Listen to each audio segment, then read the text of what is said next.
അങ്ങ് വടക്കാഞ്ചേരി SHO ഷാജഹാൻ എന്ന് പറയുന്ന ഒരു ചെറ്റ ഇവിടുത്തെ പോലീസുകാർ തെമ്മാടിത്തരം കാണിക്കുമ്പോൾ നമുക്കൊരു അഭയകേന്ദ്രമാകേണ്ട കേരളത്തിന്റെ പോലീസ് സ്റ്റേഷനുകൾ ആഭ്യന്തര കസര ഒഴിഞ്ഞ് അവിടെ ഒരു തണ്ടൊടിഞ്ഞ വാഴ വെക്കണമെന്ന് KSU പ്രഖ്യാപിക്കുകയാണ്. ഞങ്ങൾ തീവ്രവാദികളല്ല, ഞങ്ങൾ വിദ്യാർത്ഥികളാണ്.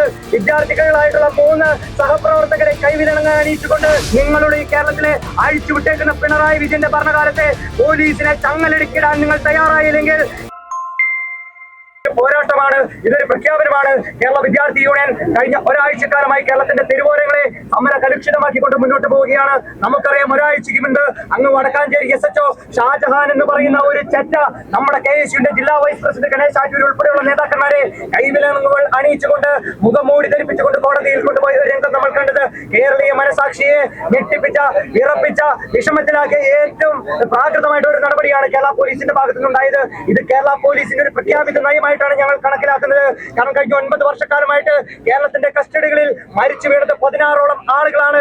അത് കോൺഗ്രസിന്റെയോ UDFന്റെയോ ആളുകൾ മാത്രമല്ല, CPMന്റെയും DYFഐക്കാരുടെയും ആളുകൾ ഉൾപ്പെടെയുള്ള ആളുകൾ കേരളത്തിന്റെ കസ്റ്റഡികളിൽ മരിച്ചു വീഴുമ്പോൾ ഇവിടുത്തെ പോലീസുകാർ തെമ്മാടിത്തരം കാണിക്കുമ്പോൾ നമുക്കൊരു അഭയകേന്ദ്രമാകേണ്ട കേരളത്തിന്റെ പോലീസ് സ്റ്റേഷനുകൾ ഇവിടെ കൊലക്കളമായി മാറുമ്പോൾ ഇവിടെ കേരള വിദ്യാർത്ഥി യൂണിയന്റെ പ്രവർത്തകരെ കഴിഞ്ഞ ദിവസം പാലക്കാടും അതേപോലെ തന്നെ തൃശ്ശൂരും അതേപോലെ തന്നെ കണ്ണൂരും എറണാകുളം ഉൾപ്പെടെയുള്ള ജില്ലകളിൽ അതിദാരുണമായിട്ടുള്ള മർദ്ദനമാണ്. പെൺകുട്ടികളെന്നോ ആൺകുട്ടികളെന്നോ വ്യത്യാസമില്ലാതെ മുടിയുടെ കുത്തിന് പോലും പിടിക്കുന്ന തരത്തിലേക്ക് കേരള പോലീസ് അധപതിച്ചിരിക്കുകയാണ്.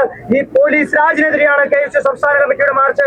ആഭ്യന്തരം കഴിഞ്ഞ 9 വർഷക്കാലം ഭരിച്ച പിണറായി വിജയൻ ആഭ്യന്തര കസര ഒഴിഞ്ഞ് അവിടെ ഒരു തണ്ടൊടിഞ്ഞ വാഴ വെക്കണമെന്ന് KSU പ്രഖ്യാപിക്കുകയാണ്. കഴിഞ്ഞ 9 വർഷക്കാലത്തെ നിങ്ങളുടെ ദുരന്ത ഭരണം ഇവിടെ കേരളത്തിനെ സമ്മാനിച്ചിരിക്കുന്നത് ഇവിടെ വലിയ രീതിയിലേക്കുള്ള അരാജകത്വമാണ്. അതുകൊണ്ട് പിണറായി വിജയൻ രാജിവെക്കണം. ഒരു കാര്യം കൂടി ഞങ്ങൾ പ്രഖ്യാപിക്കുന്നു, ഞങ്ങൾ തീവ്രവാദികളല്ല, ഞങ്ങൾ വിദ്യാർത്ഥികളാണ്. വിദ്യാർത്ഥികളായിട്ടുള്ള 3 സഹപ്രവർത്തകരെ കൈവിലങ്ങാൻ അണിയിച്ചുകൊണ്ട് കറുത്ത മൂടി അണിയിച്ചുകൊണ്ട് അങ്ങ് കോടതിയിൽ ഹാജരാക്കിയ വലിയ മനുഷ്യാവകാശ ലംഘനങ്ങൾ ഉണ്ടാകുമ്പോൾ ഇവിടുത്തെ സാംസ്കാരിക നായകരായിട്ടുള്ള ആളുകൾ മുഖം അടച്ചു വെച്ചിരിക്കുകയാണ്. അതിനെതിരെ കൂടിയുള്ള പ്രതിഷേധമാണ് SFIയുടെയും DYFക്കാരുടെയും ഇടതുപക്ഷത്തിലെ തന്നെ അംഗങ്ങളായ CPIയും കേരള കോൺഗ്രസും ആണി ഉൾപ്പെടെയുള്ള ആളുകൾ ഇതിൽ പ്രതികരിക്കണമെന്ന് KSU ആവശ്യപ്പെടുകയാണ്. നിങ്ങളുടെ ഈ കേരളത്തിലെ അഴിച്ചുവിട്ടേക്കുന്ന പിണറായി വിജയന്റെ ഭരണകാലത്തെ പോലീസിനെ ചങ്ങലടിക്കിടാൻ നിങ്ങൾ തയ്യാറായില്ലെങ്കിൽ കയ്യൂക്കിന്റെ രാഷ്ട്രീയം കൊണ്ട് കേരളത്തിലെ പോലീസിനെ കേരള വിദ്യാർത്ഥി യൂണിയൻ കൈകാര്യം ചെയ്യുമെന്ന് മാത്രം പറഞ്ഞുകൊണ്ട് ഈ മാർച്ച് ഔപചാരികമായി ഉദ്ഘാടനം ചെയ്യാനായി ധിക്കാരപരമായിട്ടുള്ള നടപടികൾക്കെതിരായിട്ടാണ് KSU പ്രതിഷേധ മാർച്ചിലേക്ക് സംഘടിപ്പിച്ചിരിക്കുന്നത്.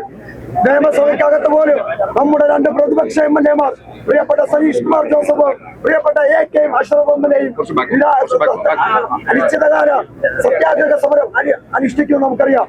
അവർക്ക് കൂടിയുള്ള ഐക്യദാർഢ്യമായിട്ടാണ് KSU ഇത്തരത്തിൽ മാർച്ചുമായിട്ട് ഇവിടേക്ക് കടന്നു വന്നിരിക്കുന്നത്.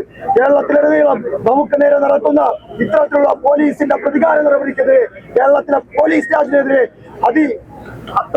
അതിശക്തമായിട്ടുള്ള പ്രതിഷേധങ്ങൾക്ക് കേരളത്തിലുടനീളം KSU നേതൃത്വം നൽകുന്നുണ്ട്. കഴിഞ്ഞ ദിവസങ്ങളിൽ ജില്ലാ കമ്മിറ്റികളുടെ നേതൃത്വത്തിൽ കേരളത്തിലുടനീളം പ്രതിഷേധ മാർച്ചുകൾ സംഘടിപ്പിക്കപ്പെട്ടു. തിരുവനന്തപുരത്ത് പോലും DGP ഓഫീസിലേക്ക് അടക്കം മാർച്ച് സംഘടിപ്പിക്കപ്പെട്ടു. അതിന്റെ തുടർച്ചയായിട്ടാണ് ഇത്തരത്തിലൊരു നിയമസഭാ മാർച്ച് സംഘടിപ്പിക്കപ്പെട്ടത്.